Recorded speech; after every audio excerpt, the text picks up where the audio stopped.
Hindi magkakaroon ng epekto si Justin Brownlee sa doping test sa Hangzhou sa tagumpay ng bansa sa men's 5-on-5 basketball competition sa Hangzhou 19th Asian Games.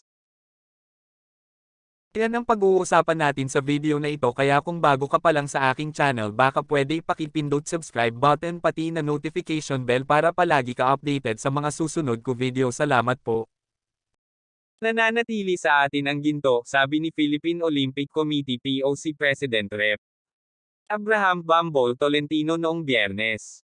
Sinabi ni Tolentino na kung magpositibo din ang dalawa sa gilas Pilipinas teammates ni Brownlee, doon na mawawala ang gintong medalya ng Pilipinas.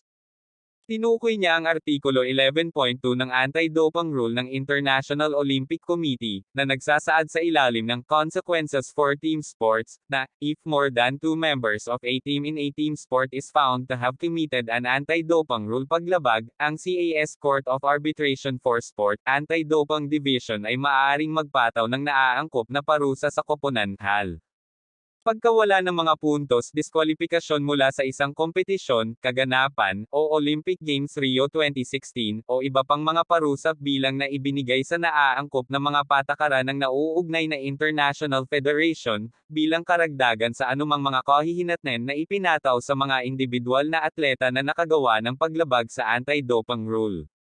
Si Brownlee ang pangalawang atleta sa Team Philippines na nagpositibo sa doping sa kanilang A sample na kinuha noong Hangzhou Games.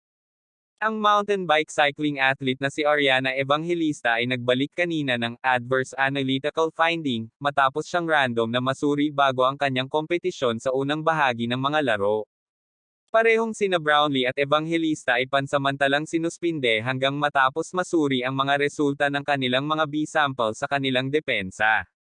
May hanggang ika-19 ng Oktubre si Brownlee upang labanan ang resulta ng kanyang A sample sa pamamagitan ng naaangkop ng mga pamamaraan na itinakda ng IOC, ITA, at ng World Anti-Doping Agency. Sinabi ni Tolentino na nasubok na rin ang mga kasamahan ni Brownlee, gayon din ang kanilang huling kalaban na si Jordan, na mayroon ding isang manlalaro na bumagsak sa pagsusulit. Ang kailangan lang ni Brownlee ay patunayan ang kanyang kawalang kasalanan sa paglaban sa resulta kung papayagan niyang subukan ang kanyang B sample, sabi ni Tolentino. Ang 2 taong suspension ay ipapataw kung ang B sample ay magbubunga din ng positibong resulta. Huwag mo kalimutan mag-like and subscribe sa aking channel. Maraming salamat po.